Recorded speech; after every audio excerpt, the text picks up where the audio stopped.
Hi there, my name is Emma White, and I'm the founder of lifeisworthit.org. I'm so excited to continue our virtual workshop series on total life wellness. Today, we'll discuss confidence. Confidence is something that so many people struggle with throughout their lifetime. Not only will we speak with Leah Dixon, who will share her story of building her confidence, but we'll also walk you through the Life is Worth It Confidence Workshop. We hope you enjoy, and don't forget, a new episode airs every Sunday night at 7 p.m.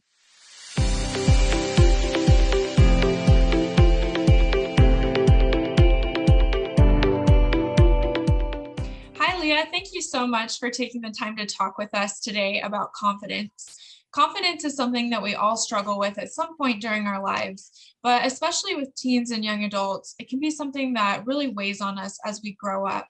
I want to hear from you. What are some things that have impacted your confidence? I would say two of the biggest things that have impacted my confidence as a teenager would be social media and bullying and cyberbullying, because my usage of social media and the way it allowed me to compare myself to others kind of led to this cycle of just wanting to please others and change myself, and then being disappointed in myself or my progress or how I looked or what I did. And it was a very negative cycle that ultimately led to just more bullying and more sadness and hurt. Can you tell us a little bit more about being bullied and kind of what that looked like? I would say the bullying that I endured was not at the time I didn't really realize that it was bullying, because it wasn't typically what I thought of as bullying until later on I realized, like, wow, I was bullied quite a bit throughout high school. But basically, I had a really hard time the last few years saying no. I felt like I always had to say yes, and I always had to please others in order to fit in or be popular, have friends, or just to keep up with everybody else.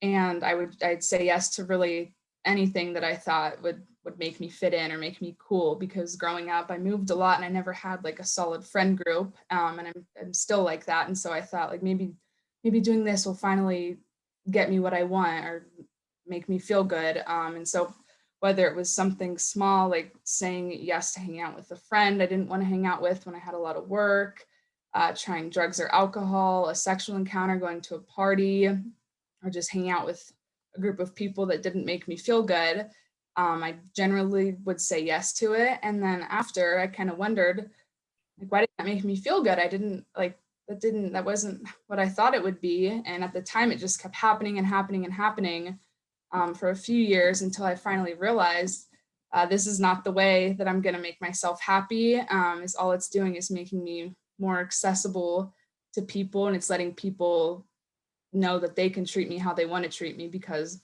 I'll accept it. And so finally, I put my foot down and I started saying no, and it allowed me to take control of my life again and to stop living in the past and to stop worrying about the future. And I was able to just live in the moment, and I took control of my life again. And that's when I noticed the bullying stopped and my regret stopped, and I was able to just do things for myself and do things that I wanted to do that previously I would have been too scared to try or too scared to do or change about myself, because I thought people wouldn't like me for it or I wouldn't have friends because of it, which is not the case now that I'm doing it. I think what you said is so important. I think it's really easy to feel alone when we're growing up and feel that pressure to fit in with people, especially in high school. I think is really hard because everybody's trying to figure out who they are and what they want to do in life. And it can be easy to say yes to things that maybe we previously wouldn't have because we're afraid of what other people might think. Speaking on my experience being bullied is the same as, I thought that bullying was definitely something that was just in person. It's kind of like the movies that you watch when you grow up, right? You think it's just like getting slammed into a locker. But now in this day and age, it's really moved to not only in person, but social media, which can be very difficult to escape from when people are making fake accounts and they're leaving comments and they're sending things that, you don't want to see, and it can be hard to escape from. That being said, If someone were to ask you advice on how to love yourself or how to be confident, what would you say? Well, I wish I had somebody like that growing up that I could look up to. I don't have an older sibling, and I never had a parent to tell me that, or a peer. I never had anybody to give me advice. I mean, people gave me advice, but I wasn't able to follow it. It never clicked with me. So if I were to give somebody else some advice, it would be kind of just to let yourself know that it's okay to be by yourself sometimes, whether that's on a Friday night. It's okay to go shopping by yourself. It's okay to get lunch by yourself. It's okay to be alone. And it's also okay to change. But first, you should ask yourself, am I doing this for myself, or am I doing this to please others and to change for others? And as long as you're doing it for yourself, whether that's trying a new sport or trying out for something or changing your hair or your clothes, if you're doing it for yourself and it's making you happy, then I say keep doing it. That's what you want to do. It's okay to not have a giant friend group, and it's okay to not do what everybody else is doing, because that's something I struggled with. And since I was constantly pleasing others, I was in a really toxic cycle, and I didn't realize at the time how toxic it was and how bad it was for my mental health. And for a while, I just kind of conditioned myself to believe that this is my life and this is how I should be treated. And if you feel that way and you start to kind of realize it, then I just put your foot down right then and there and realize whether that's starting to say no, like I did, or stop hanging out with those friends or those people you consider friends, or stop partying, or whatever it is that you start to realize doesn't make you feel good. It's okay to stop. You don't have to give people a reason. You can let them wonder. I love that. I love that statement. And as I mentioned before, it's very common as we're growing up to kind of question ourselves and doubt ourselves a little bit. But then when we can step out of those toxic behaviors, maybe some of that negative thinking, we can start looking at what we were given and how we can live with it and love it. So that being said, Leah, I want to hear, what do you love about yourself? The main thing I love about myself, which kind of came about recently, would be my ability to love myself now. Regardless of everything I've ever done or experienced, I now realize that that's a part of me and it happened for a reason. And I'm finally able to realize it happened for a reason, because for a while I just kept saying, why did this happen to me? Or why do I go through this? But now I know if I hadn't gone through that, who would I be today? I probably wouldn't have the awareness that I have now, and I wouldn't have the ability to help others like I do now, because now I can see if my peers or my friends or anybody else, if they're going through something that looks like something I went through, I'm able to reach out and give them some advice and help them. And I think a lot of that has to do with some of the struggles I went through. So I wouldn't say I'm glad it happened to me, but I'm glad that I have this awareness now. And that's something I really love about myself. And another thing, I struggled with my body image growing up a lot. I thought I was too tall or too skinny, or I was just built weird. I thought I looked weird for a while, and I hated it. And scrolling through social media every day definitely didn't help it. And it definitely fed into my negative thoughts. But now that I'm running track in college and I'm a successful athlete, I'm really thankful for my body and the way I was built. And it's given me a lot of awareness towards others that we all look the way we look for a reason, and we have our abilities for a reason, and they are supposed to be put to use. And you're not supposed to feel this pressure to change yourself, because you were born the way you were born for a reason. Absolutely. I agree. I think when you're growing up, it's really hard to love yourself because of all the things we've talked about. And now, especially with social media, just puts a huge giant magnifying glass on all the things that potentially you don't have, or that, you could be missing. But just as you said, is everybody has skills and talents. They're born the way they are for a reason. And it's important to look at those things and value them. Thanks so much, Leah, for taking the time to talk to us today about confidence. If you are struggling with your confidence, we have some links in the bio of the video episode for you to reach out, to find resources, find help. Thank you so much.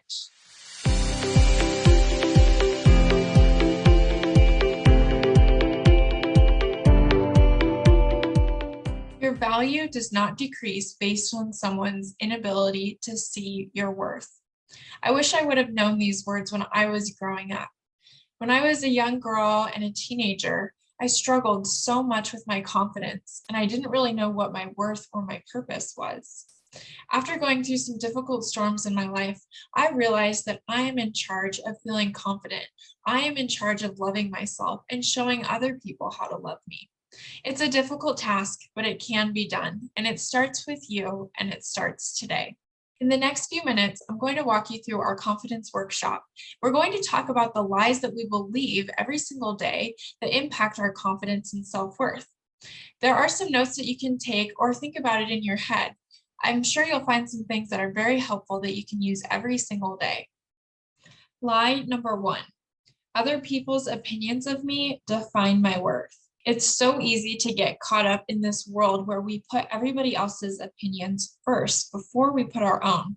But when we do that, sometimes we don't even know what we think of ourselves because we put all of our energy into what other people think.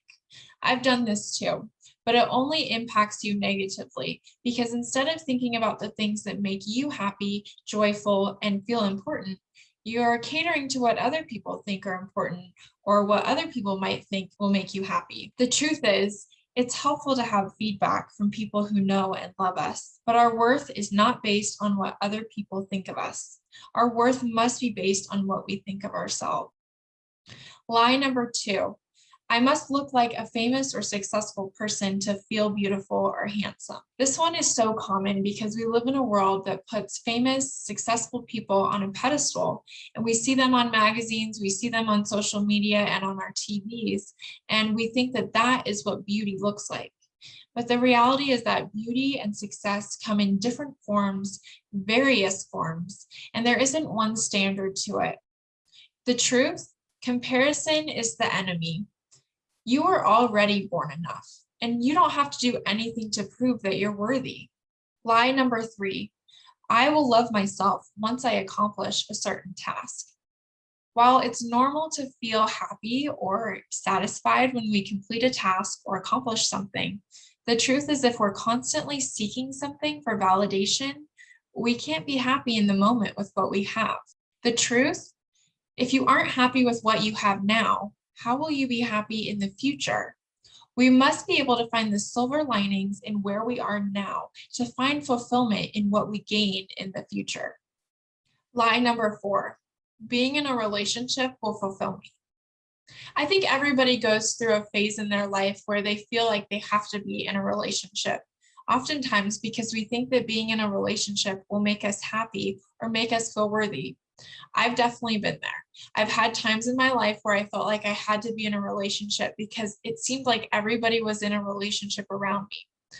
But then it kind of led me to getting into relationships or sacrificing certain things that I normally wouldn't just so that I could be in a relationship. The truth is, relying on someone to make you happy or feel confident only tears down your self-esteem instead of building it. Focus on loving yourself and being comfortable being alone before you find a partner. Lie number 5, social media is important to my well-being. I think it's pretty easy to say that social media controls so many things in our lives now. It seems like everything we do is on social media. But the truth is that social media can be really harmful to our mental health if we're not careful. We can enjoy it, we can use it to share photos and to connect with our friends. But if we're looking to it to give us self-esteem or confidence, then we might be failing. The truth is, social media is not reality, although we might think it is.